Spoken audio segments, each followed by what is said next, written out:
ขอกุศลผลกรรมที่ทำนี้จงเป็นที่ประจักษ์แจ้งทุกแห่งหนจงสำเร็จ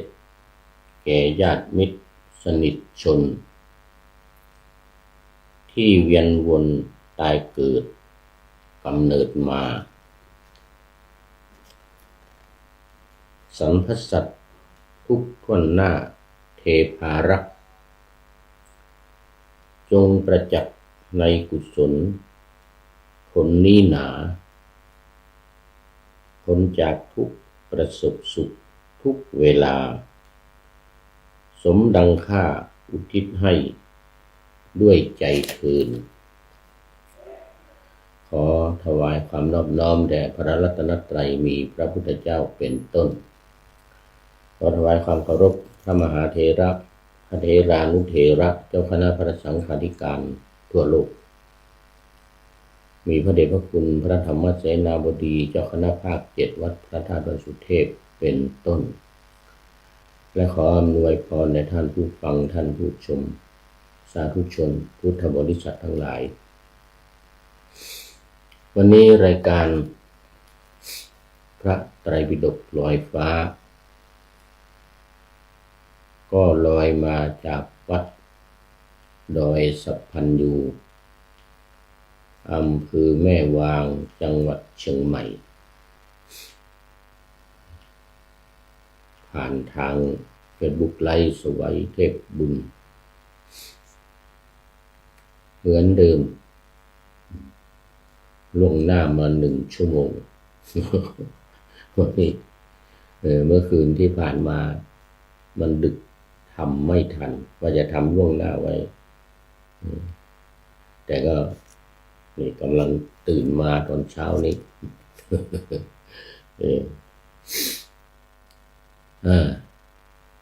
ยังอยู่ที่วัดดอยสัพพัญญูนี้อีก2-3 วัน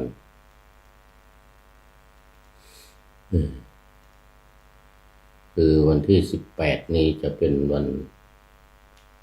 ปิดโครงการอบรมบาลีก่อนสอบช่วงแรกหรือรอบแรกนู้นเริ่มตั้งแต่วันที่5ที่6เดือนพฤศจิกายนมาแล้วได้2 เดือนกว่าหลังจากปิดนี้ก็จะเปิดรุ่นที่2รอบที่2ก็คือประโยคต่ำประโยค1 2ก็เรียนทำ3ประโยค4ประโยค5ประโยคซึ่งก็มาเตรียมรอกันอยู่เป็น2 เดือนเหมือนกันบางลูกก็มาตอนแรกๆนั่นเลยแล้วเดี๋ยวจะมาเพิ่มเติมอีกวันที่18นี้สำหรับวันนี้ก็โมทนากับเจ้าภาพ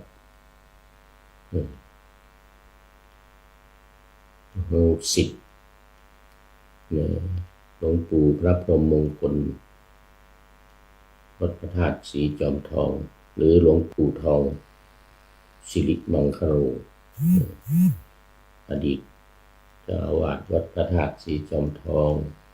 อดีตเจ้าคณะอำเภอจอมทองอดีตที่ปรึกษาเจ้าคณะภาค7วัดพระธาตุสีจอมทองตอนนี้ก็มีลูกศิษย์ของหลวงปู่มารับเป็นเจ้าภาพนะมาหลายครั้งแล้วทั้งแม่ชีก็มาหลายครั้งทั้งพระแล้วก็ตอนนี้ก็เป็นโยมเจ้าของร้านอาหารวันนี้จะเป็นเจ้าภาพนำอาหารมาเองเลยวันนี้วันที่16-17 2 วันก็โมทนาเป็นอย่างยิ่งเดี๋ยวรายชื่อจะได้นำมา อนุโมทนาในรายการต่อไปตอนเย็นๆนะเอาละสำหรับตอนนี้ก็เข้ามาสู่เนื้อหาสาระของรายการวันนี้รายการก็ยังอยู่ในพระไตรปิฎกเล่มที่25ตอนบรรพชาวินิจฉัยนะบรรพชาวินิจฉัยที่ผ่านมาเป็นเรื่องยศวัตถุ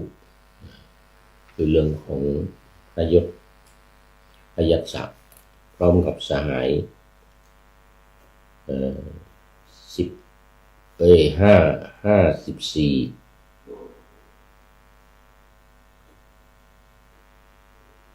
พร้อมกับสหาย54เป็น55นะเป็น55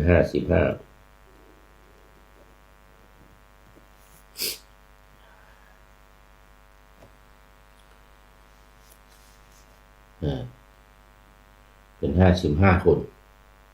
รวมแล้วเป็น60นะที่ว่าไปเมื่อวานว่า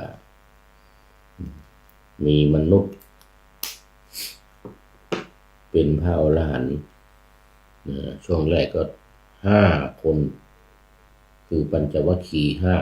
5แล้วมีมนุษย์มาเพิ่มอีก55เป็น60มีมนุษย์เป็นพระอรหันต์ตามพระพุทธเจ้า60รวมพระพุทธเจ้าเป็น61นี่ก็ส่งก็ออกพรรษ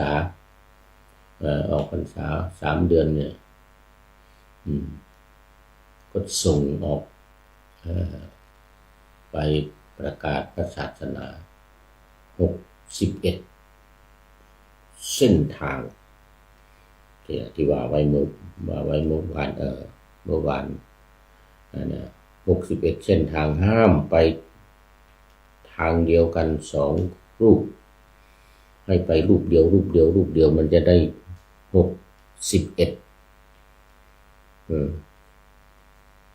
เส้นทางพุทธองค์เองก็ไป1ทางคือกลับไปที่เดิมกลับไปที่อุรุเวลาเสนานิคมที่เมืองขยานะตำบลอุรุเวลาเสนานิคมที่ต้นโพน่ะที่ต้นโพอันนี้ก็ไปโปรดไปโปรดอะไร3 พี่น้องชดิน3 พี่น้องชดินนี่คือนักบวชในศาสนาพราหมณ์เป็นตระกูลเขาเป็นตระกูลกันนะสมัยนั้นมี6 ตระกูลนะมีกัสสปะเนี่ยตระกูลกัสสปะเนี่ยกัสสปะนี่แปลว่างูนะกัสสปะเนี่ยโดยเฉพาะสัปปะนี่แปลว่างูสัปปะนี่แปลว่างูในนี้กัสสปะก็เป็นตระกูลงูเป็นคือศาสนาพราหมณ์เนี่ยเขาจะเก่งเรื่องงูนี่นะจับงูมานะเอางูมาเต้นรำมาร้องเพลงเขาเปิดเพลงให้งูแล้วงูยกหัวขึ้นก็เต้นรำนี่นะ เป็นโคตรเลยนะโคตรงูนะมีคาถาเป่ามนต์ให้งูหลงไหลลุกขึ้นแผ่พังพานก็เป็นลำไปมาเนี่ยเขาก็เปิดเพลงน้องนั่งอะไรก็เอาโชว์ไปตามงานต่างๆให้คนมาดูก็ได้เงิน เงินโอ้ได้เงินเยอะเลยได้เงินเยอะเลยคนชอบมาดูงูเต้นรำนะลิงอย่างนี้ลิงเปิดเพลงเอาลิงมาเต้นรำอย่างนี้เหมือนที่เราเห็นในYouTube ในเฟซในไลน์ต่างๆเนี่ยที่ทุกวันเนี่ยที่เรามักจะมาเปิดกันอย่างนี้เอาคนมาใส่ในลิงเอาหัวลิงมาใส่เอาแขนเอาขาอะไรลิงมาหนังนั่นแหละมาใส่คนแล้วก็ยืนพูดหน้าตาเป็นลิงตัวเป็นลิงนุ่งเสื้อนะอันนี้เป็นวิวัฒนาการสมัยใหม่แต่สมัยเก่าลิงจริงๆเนี่ยงูจริงๆเนี่ยแหละลิงจริงๆงูจริงๆไม่ได้เอาแมวเหมือนสมัยนี้นะสมัยนี้มีแมวก็มีแมวเอานุ่งเสื้อแล้วก็เอาเสียงเขาใส่นั่งทั้งยืนให้ลูกเสื้อเป็นครูเป็นทหารก็มีเป็นอะไรหลายอย่างกับแมวเอาเสียงเขาใส่ตัวนี้มัน AI มันทำได้โอ้เนนน้อยก็มีนะเนนน้อยที่ใส่ครอบอันเนี้ยใส่ครอบหูเนี่ยก็พูดนะโยมอย่างนั้นอย่างนี้อะไรก็ว่าไปไม่ว่าธรรมะเนนน้อยเอาไปเอามาเนี่ยตัวจริงอย่างเรานี่สู้ไม่ได้นะตัวจริงอย่างเรานี่สู้ AI ไม่ได้โอ้ทำได้ดีมากทำได้เหมือนมากประเทศจีนเนี่ยใครไปประเทศจีนเนี่ยจะมีตู้บริจาคพูดได้เป็นรูปเนนเป็นรูปสามเณรนี่นะใครเอาเงินไปหยอดเจริญพรแต่ว่าเป็นภาษาตอนเป็นภาษาจีนนะโอ้ญาติโยมอย่างนั้นอย่างนี้ว่าไปให้พรยถาสัพพีบางทีมีแลด้วยจากประเทศจีนมาที่ในเมืองไทยเรานี่ก็มีหลายวัดนะเอาตุ๊กตาAI ของจีนของประเทศจีนนะเป็นรูปพระเป็นหลวงจีนเป็นอะไรต่างๆเป็นตู้บริจาคนะเงินหยอดปุ๊บเอาละมีเสียงออกมาละเดี๋ยวนี้ดีไม่ดีก็คนตัวจริงสู้ไม่ได้นะโอ้ตอนนี้ขอต้อนรับโยมเปรมใจบัวใสสาธุนะโอ้โยมเปรมใจมาแล้วจากสันปัตตองเดี๋ยววันที่10 กุมภานี่จะมาเป็นเจ้าภาพอีกแล้วถวายภัตตาหารเพล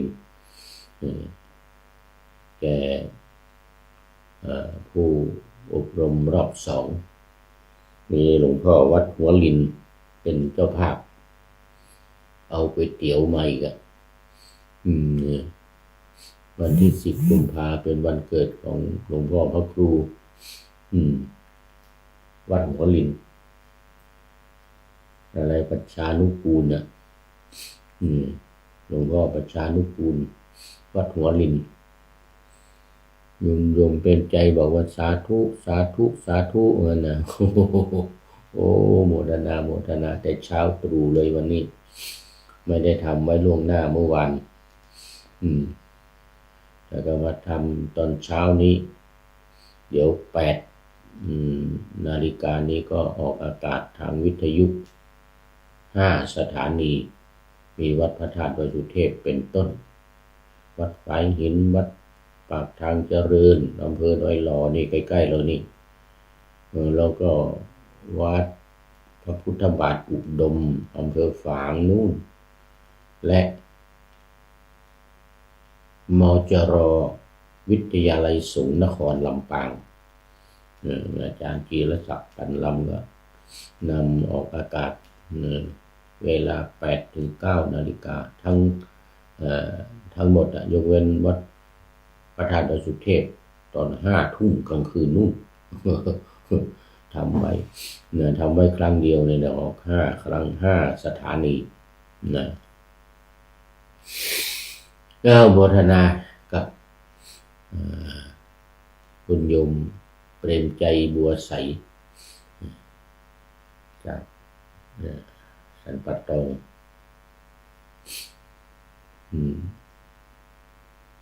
ยังไม่ได้ถามอำเภอตำบลหมู่บ้านอะไรแต่วัดหัวลินมีอยู่ทุ่งสตกวัดหัวลินอยู่ทุ่งสตกตำบลทุ่งสตกโมทนาไว้ลงหน้าครับแล้วตอนนี้ก็เนี่ยมาต่อเรื่องบรรพชาวินิจฉัยเลยวันก่อนพระพุทธองค์ก็ทรงจรัตถะภิกขเวจาริกังพหุชนะหิตายะพหุชนะสุขายะโลกานุกัมปายะ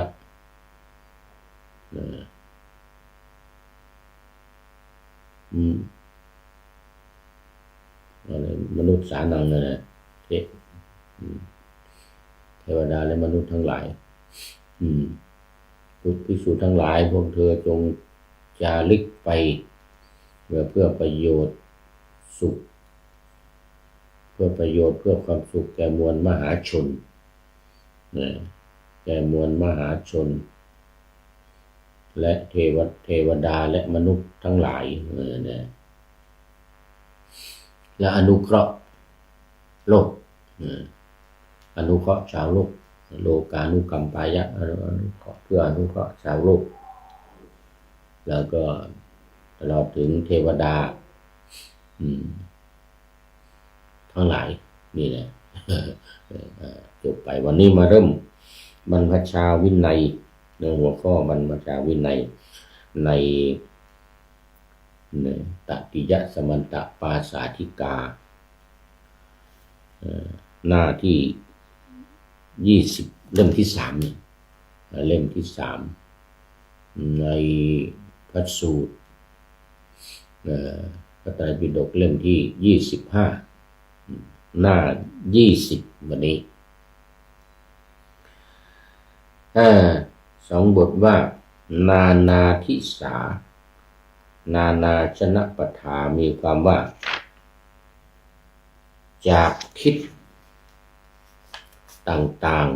ๆจากชนบทต่างๆคือไปจาริกนี่แหละจาริกไปโปรดเพื่อความสุขของมวลมหาชนนี่แหละจากทิศต่างๆชนบทต่างๆทั้งในเมืองทั้งในชนบทคำว่าอนุชานามิภิกขเวตุมเหวัฏฐานิตาสุทิสาสุเตสุชนะปเทสุปัปภาเชทะเป็นต้นมีวินิจฉัยว่าเมื่อจะให้กุลบุตรผู้เพ่งบรรพชาบวชคือผู้ต้องการที่จะบวชพึงเว้นบุคคลที่ทรงห้ามไว้เริ่มต้นว่าภิกษุทั้งหลายคนที่ถูกอาพาธ5 อย่าง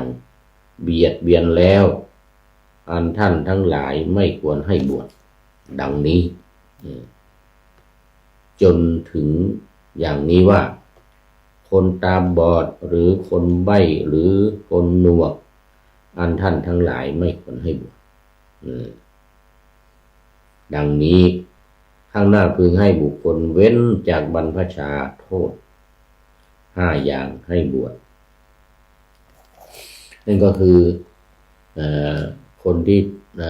บรรพชาโทษ5 อย่างคือคนที่กุดถังขั คันโทกิลาโสโสโสอัปปมาโลเนี่ย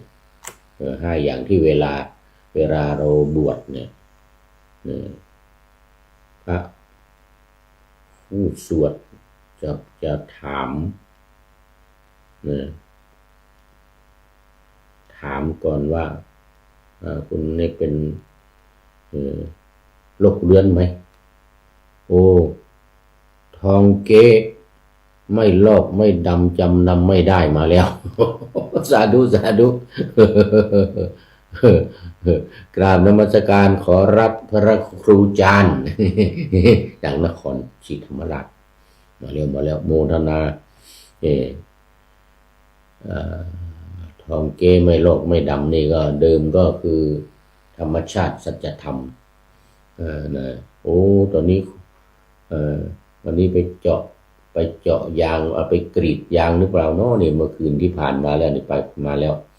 มาตั้งแต่ตอนตี 4 ตี 5แล้วโอ้โมทนาเป็นอย่างยิ่งตอนนี้เข้ามาตอนเช้าเลยไปกรีดยางโอ้มีสวนยางที่นครศรีธรรมราชโมทนาเป็นอย่างยิ่งเอาใหม่กีฬาโสอัปปมาโลอะไรนะเป็นโรคเลื้อนไหมเป็นโรคมองคร่อไหม1เป็นโรคเลื้อน2เป็นโรคมองคร่อ3เป็นลมบ้าหมูเป็นโรคลมบ้าหมูหรือเปล่า4เป็นราชภัฏหรือเปล่าอะไรเป็นโรคอะไรเนี่ยประมาโลเนี่ยเดี๋ยวมันจะเป็นยังไม่ถึงราชภัฏก็คือเป็นข้าราชการหรือเปล่าอันนั้นต้องต่อไปอยู่ในนี้หรือเปล่าแล้วว่ามารดาบิดาอนุญาตแล้วหรือยังอย่างเงี้ยนะมาตาปิตูหิ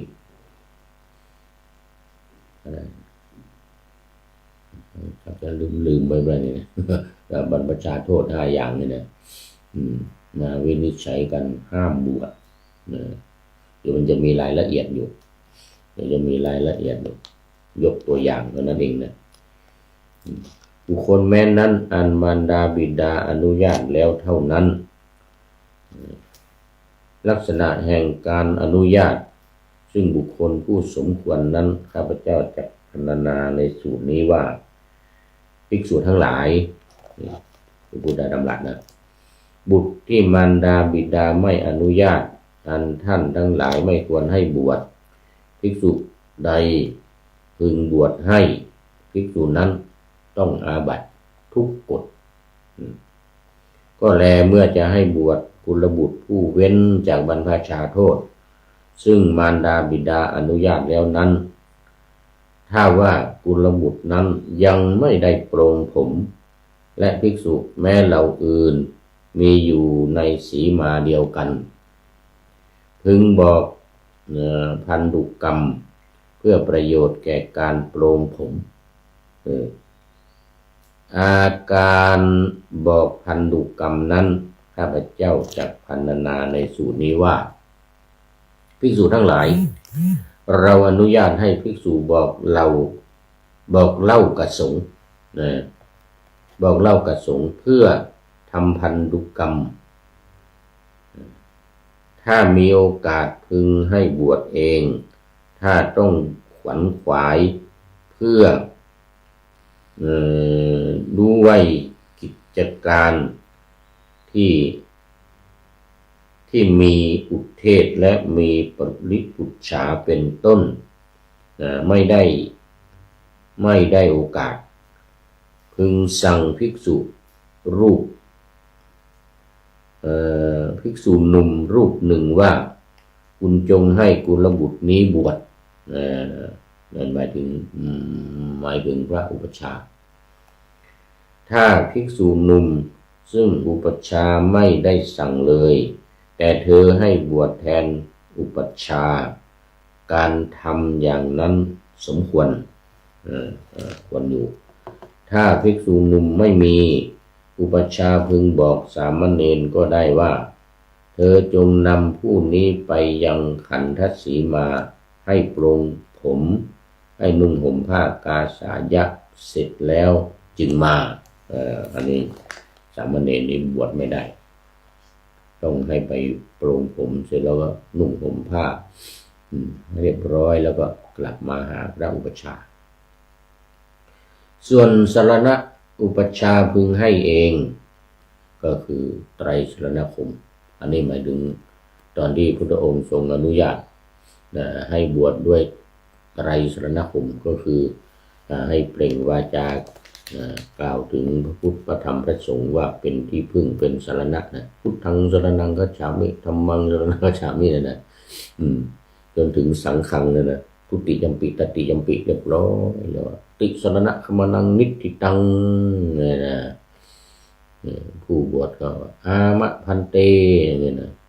เป็นแล้วเป็นพระเป็นเณรแล้วทั้งเป็นเณรก่อนเป็นเณรพระในสมัยนั้นเป็นเณรพระละตอนที่ส่งออกไปส่ง60 รูปออกไปตอนแรกๆนี่ยังต้องพามาหาพระพุทธเจ้านะพระพุทธเจ้าก็เอหิภิกขุเป็นระบบเอหิภิกขุอุปสัมปทาตอนใหม่ๆเหมือนแม้กระทั่งไปถึงโน้นสมัยพระสารีบุตรที่ฟังธรรมจากพระอัสสชิรูปที่5ในปัญจวัคคีย์น่ะแล้วก็ได้บรรลุธรรมเป็นได้ดวงตาเห็นธรรมเป็นโสดาบันนะท่านพระอัสสชิก็พาไปหาพระพุทธเจ้ามันไม่ไกลจากนาลันทาไปที่พุทธคยา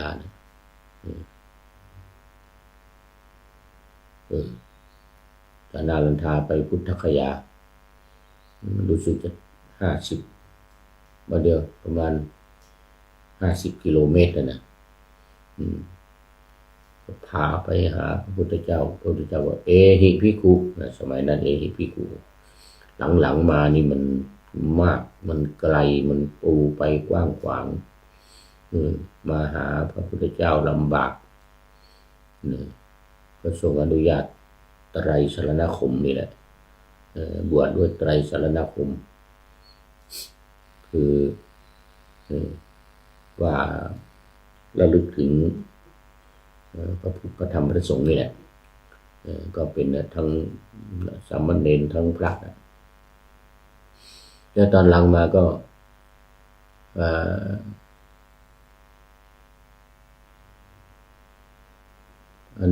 หรือตัดไตรสรณคมนี่นะเหลือแต่สามเณรว่าเป็นจนถึงปัจจุบันเนี่ยสามเณรก็ไตรสรณคมแต่พระนี่ต้องสวดยติจตุตกรรมเหมือนทุกวันนี้แหละทรงอนุญาตต้องให้เป็นอุปัชฌาย์เองพระพุทธเจ้าไปไม่ไหวแล้วมันเยอะแล้วก็มันไกลมาไม่ทันกว่าจะมาถึงพระพุทธเจ้าในสมัยนั้นรถก็ไม่มีนะต้องขี่เกวียนมานะนั่งเกวียนมากว่าจะมาถึงพระพุทธเจ้าเนี่ยโอ้ลำบากลำบนมันไกลก็ทรงอนุญาตไตรสรณคมแล้วก็ต่อมาเป็นยติจตุตกรรมเอหิภิกขุนี่ก็มีอยู่ถึงพระพุทธเจ้าปรินิพพานนี่อยู่ถึงพระพุทธเจ้าปรินิพพานแต่พุทธองค์ก็ไม่ค่อยทำไม่ค่อยว่านะเอหิภิกขุนะก็จะบอกให้องค์นั้นองค์นี้ทำเช่นพระสารีบุตรโมคคัลลาหรือใครมหากัสสปะพระเถระ นะที่มอบหมายเป็นอุปัชฌาย์แทนพระพุทธองค์นะแต่แม้แต่องค์สุดท้ายสุภัททะสุภัททะ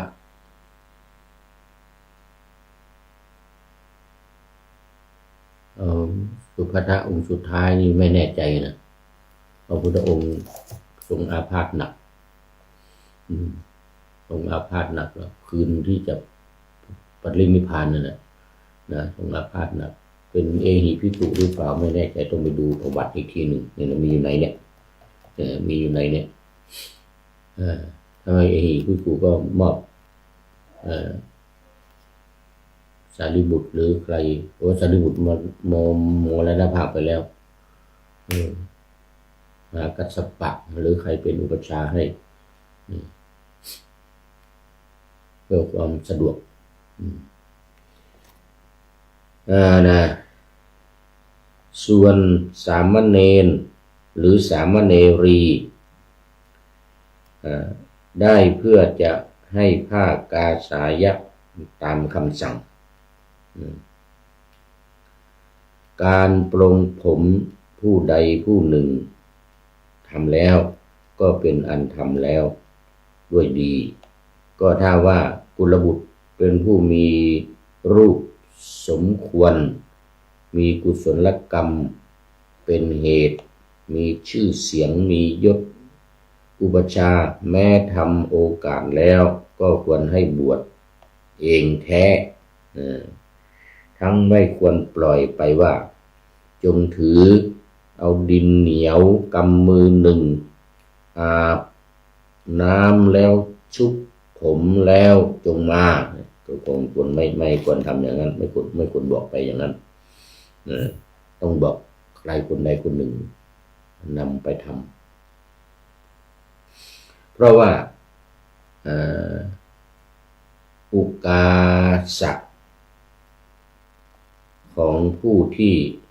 ใคร่จะบวชอุตสาหะขออภัยอุตสาหะของผู้ที่ใคร่จะบวชเป็นของรุนแรงก่อนเขาต้องการมากแต่ภายหลังได้เห็น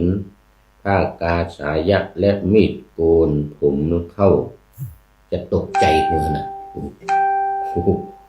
จะหนีไปเสียจากที่นั้นก็ได้เพราะเหตุนั้นอุปัชฌาย์เองนั่นแลควรนำไปยังท่าสำหรับอาบถ้ากุลบุตรนั้นไม่เป็นเด็กนักพึงบอกว่าจงอาบน้ำเสียส่วนผมของเขาพึงถือเอาดินเหนียวสระให้เองทีเดียวสมัยนั้นไม่มีสบู่ใช้ดินเหนียวโยมเปลี่ยนใจดูไปดูมาพอมีเวลาอยู่ใช้ดินเหนียวนะสระผมเนี่ยดินเหนียวไปชุบน้ำสระผมแล้วก็น้ำสระออกให้หมดเหนียวหมดเลยไม่มีน้ำยาสระผมเหมือนสมัยนี้นะสบู่ก็ไม่มีใช้ดินเหนียว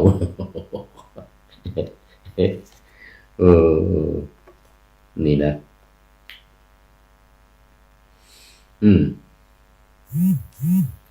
ควรนำไปยังท่าสำหรับอาบถ้ากุลบุตรนั้นเดี๋ยวอุปัชฌาย์พึงลงน้ำขัดสีด้วยโคมไมและดินเหนียวอาบให้เองโคมไมขี้วัวเอาขี้วัวนี่นะเอาขี้วัวมาสระผมมือนะหรือก็ดินเหนียวเนี่ยสองอย่างนี่นะ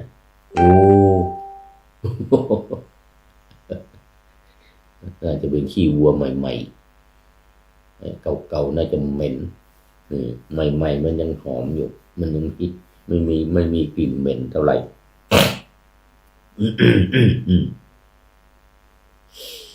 ถ้าว่าเขาเป็นหิดด้านหรือฝีอยู่บ้าง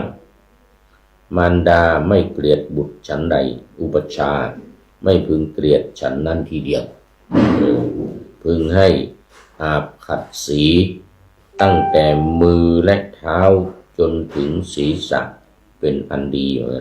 ถามว่าเพราะเหตุไร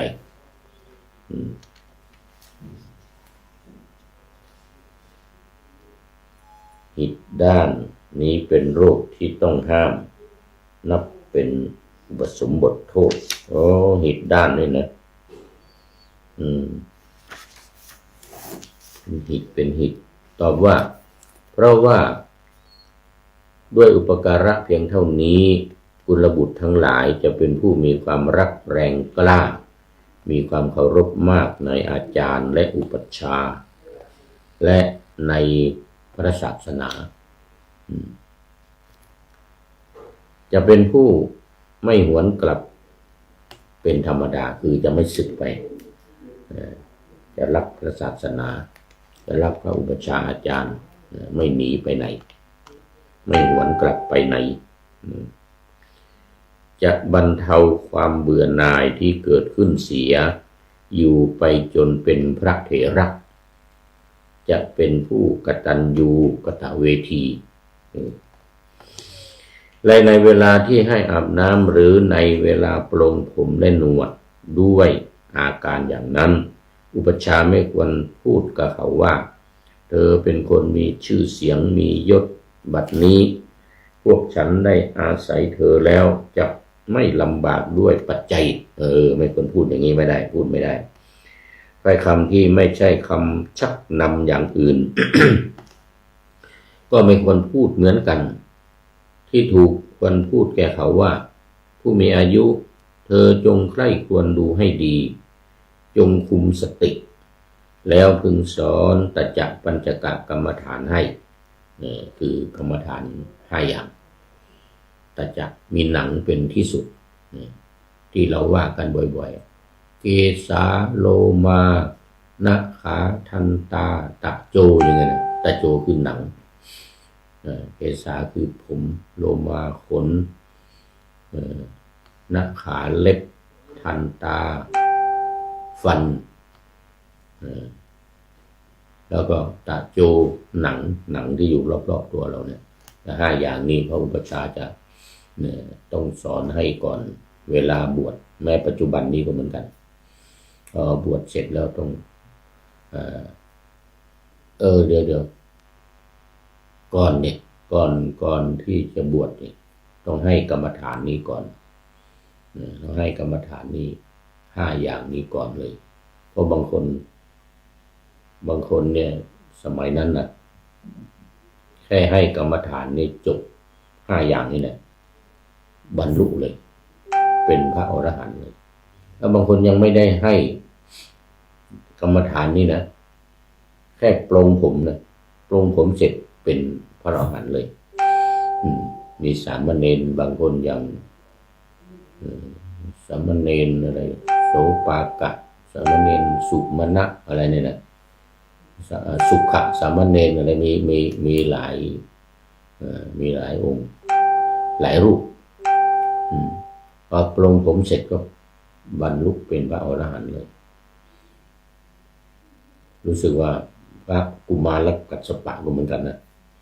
กุมารกัสสปะที่เป็นลูกของภิกษุณีภิกษุณีเข้ามาบวชแต่ว่า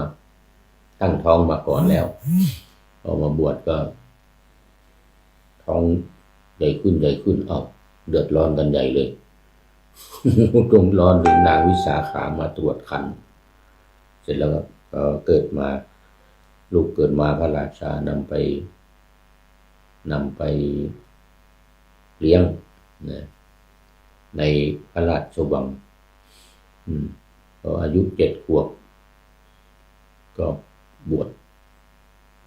เป็นสามเณรปลงผมเสร็จบรรลุเลยเป็นพระอรหันต์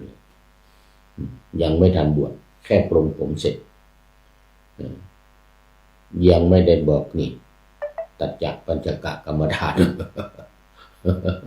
อะไรว่าบุญญาบารมีมาถึงแล้วอะไรว่าเป็นผู้ที่ มีธุลีในตาน้อยอย่างว่านะอย่างที่พรหมมาอาราธนาพระพุทธเจ้าให้แสดงธรรมนะคนที่มีธุลีในตาน้อยจะเสียประโยชน์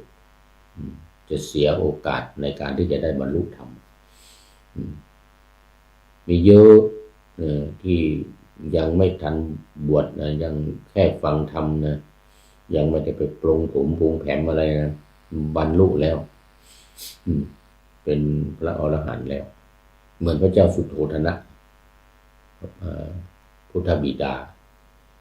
อันนี้ก็ยังไม่ได้บวชแล้วก็ยังอยู่ครองเรือนเลยอยู่ได้แค่7 วันไงอยู่ได้แค่7 วันก็ปรินิพพานไปเยอะที่เป็นคฤหัสถ์ทั้งผู้ชายผู้หญิงนะผู้ชายมากกับผู้หญิงด้วยเป็นบรรลุเลยบรรลุเป็นพระอรหันต์เลยแล้วจึงบวชแล้วบางคนไม่ทันบวชอย่างท่านพระพาหิยะทารุจิริยะเนี่ยกำลังไปหาไม้จะมาทำบาตรเขาเรียกทารุแปลว่าไม้ไปหาไม้มาทำบาตรออกไปโดนโคขิดตายเป็นพระแล้วก็อะไรเพราะเป็นอริยบุคคลแล้วเป็นอรหันต์แล้วไงเป็นพระแล้วไม่เสียดายชีวิตแล้วไม่โควิ่งมาก็เห็นอยู่ตายก็ตายไปแต่กำลังไปหาไม้จะมาทำบาตร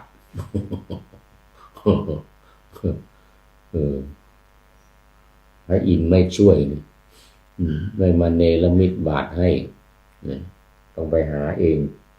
มันเป็นบุพกรรมของเขาอย่างนั้นบุพกรรมที่จะต้องถูกวัวชน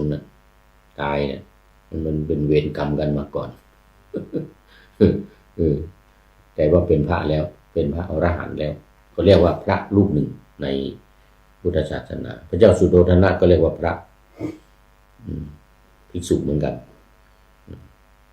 เรียกว่าเป็นพระเหมือนกันเป็นพระอรหันต์เป็นพระอริยบุคคลเนี่ยนะโดยที่ว่ายังไม่ทันบวชก็เป็นพระแล้วเพราะว่าบรรลุแล้วบรรลุเป็นพระอรหันต์แล้ว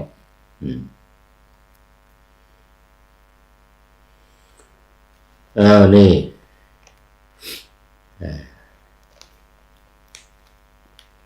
และเมื่อบอกพึงชี้แจงให้ชัดเจนถึงข้อที่ส่วนทั้ง5นั้นเป็นของไม่สะอาดน่าเกลียดปฏิกูล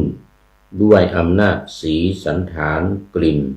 ที่อาศัยและโอกาสการบ่งด้วยหนามและเป็นเหมือนดอก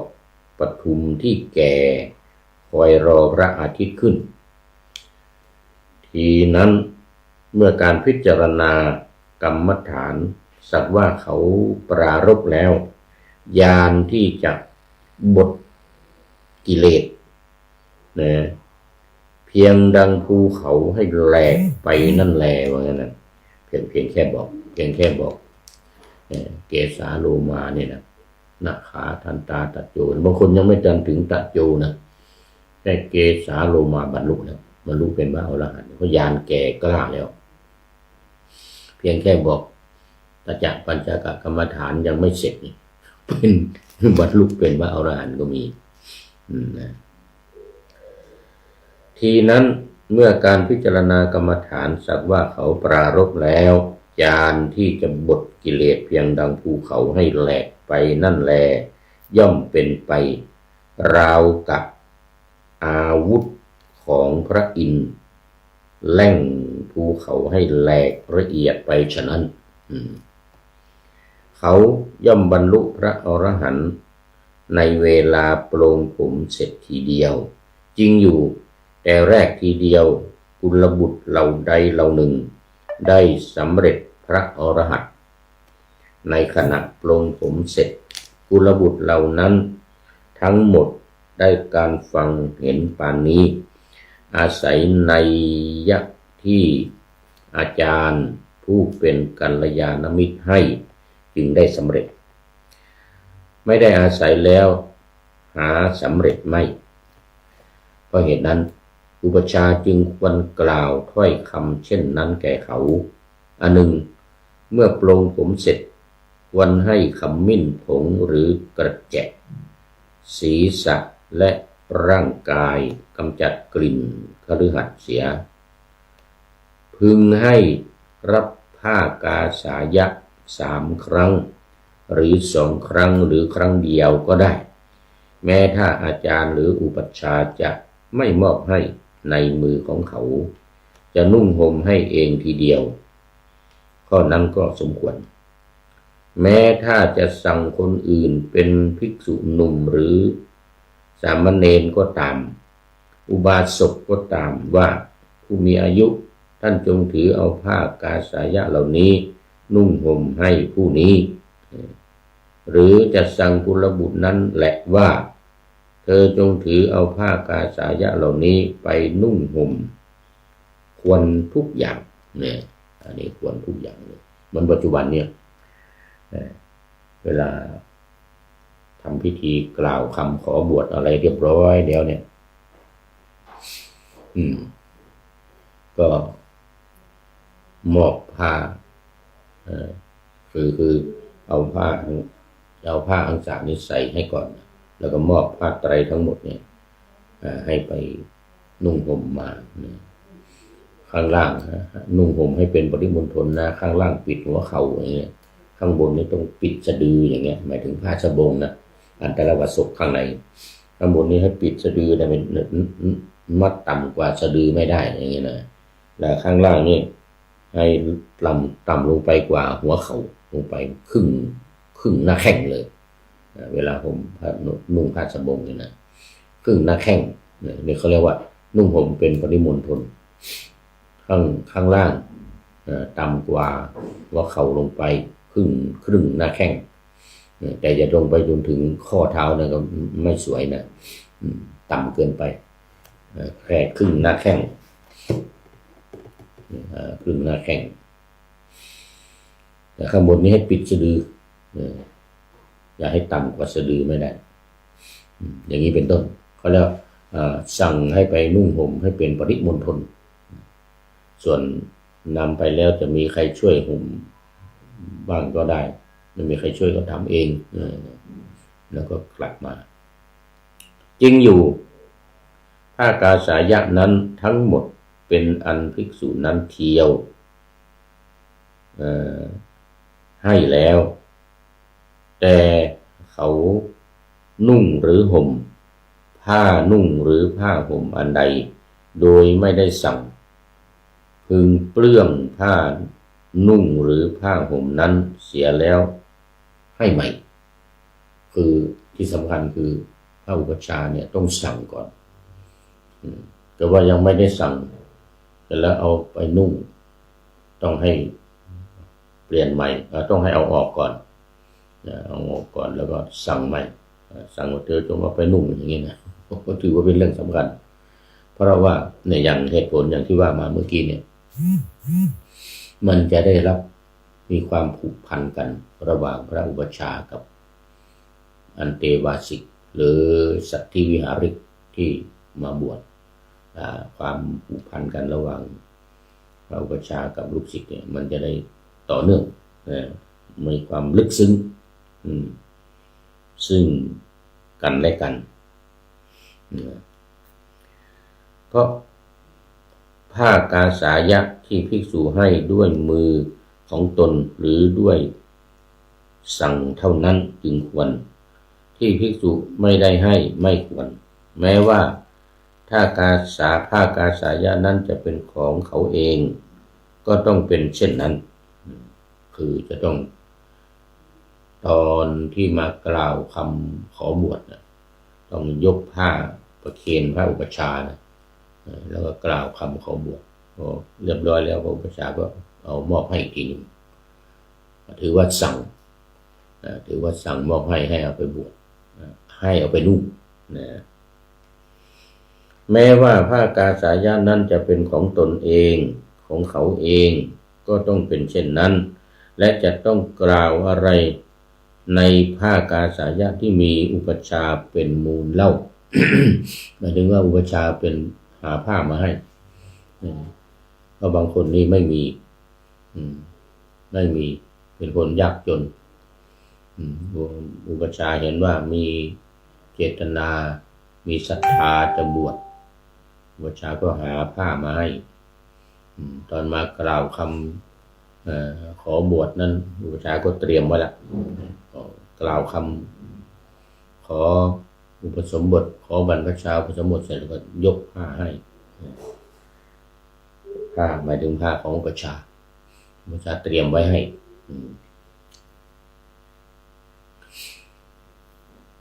เหมือน เหมือนเมื่อครั้งที่แล้วเนี่ยปีที่แล้วเนี่ยก่อนที่จะกลับมาเมืองไทยเนี่ยเอาสามเณรไปบวชคนหนึ่งที่วัด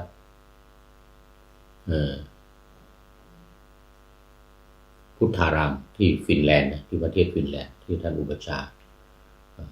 หลวงพ่อพระครูศรียานวิเทศ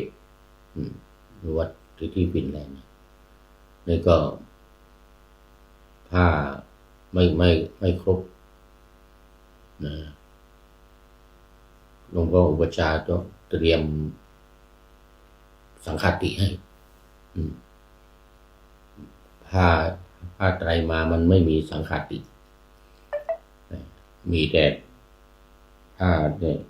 มีแต่จีวรแล้วก็มีอันตรวาสุคือผ้านุ่งแล้วก็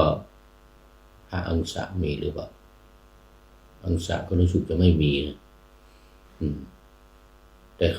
ขาจะไม่ถือสำคัญเพราะมันไม่ได้อยู่ในไตรจีวร3อย่างแต่สังฆาติไม่ได้แล้วหลวงพ่ออุปชาที่วัดพุทธารามประเทศฟินแลนด์เนี่ยนะก็เตรียมไว้ให้เตรียมผ้าสังฆาติเตรียมผ้าสังฆาติไว้ให้บอกไว้ล่วงหน้าเลย บอกไว้ล่วงหน้าเลยมีผ้ามาแต่ว่าไม่มีสังฆาติต้องหลวงพ่ออุปชาจึงเตรียมไว้ให้นี่เป็นต้น ทั้งในอดีตทั้งในปัจจุบันนะนี้เป็นวินิจฉัยในข้อว่าพึงให้ปลงผมและหนวดก่อนแล้วให้นุ่งห่มผ้ากาสายะให้ทำอุตราสงเฉวียงบ่า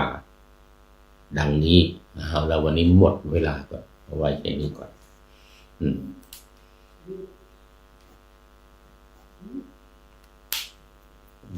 มีรายละเอียดอย่างอื่นอีกเยอะในเรื่องของการบรรพชานี่นะคงจะต้องอีกวันหนึ่งต้องอีกวันหนึ่งวันนี้หมดเวลาโอ้คุณโยมทองเก๊ไม่ลอกไม่ดำจำนำไม่ได้ เป็นท่านสุดท้ายในวันนี้นะโมทนาเป็นอย่างยิ่งแล้วก็หลายๆท่านที่ผ่านไปแล้ว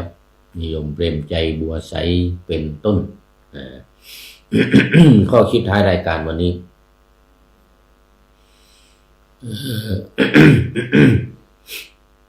ได้มาจากไหนเนี่ยตรงไหนล่ะโอ้ท่านนายพลของเรา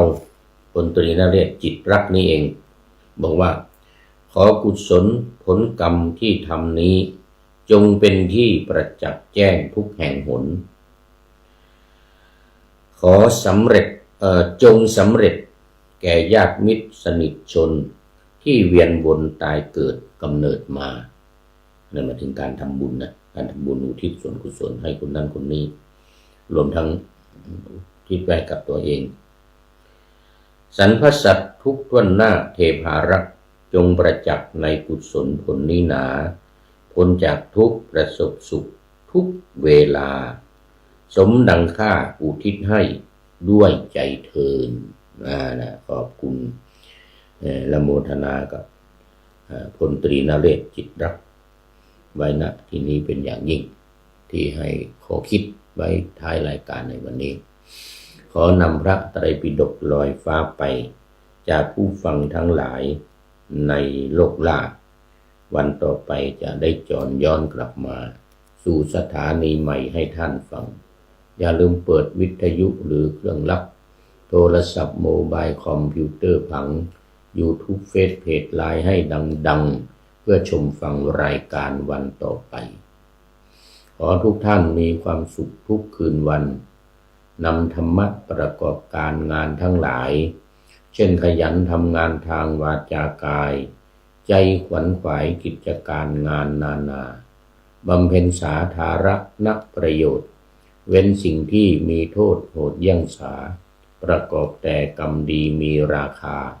แสวงหาเงินทองครองใจคนเสียสละพลทรัพย์นับมากน้อยไม่ให้ล้านก็ให้ร้อยไม่ด้อยผลเอื้อคนรวยช่วยคนยากฝากคนจนให้ทุกคนเท่ากันมาตรฐานเดียวขอเจริญ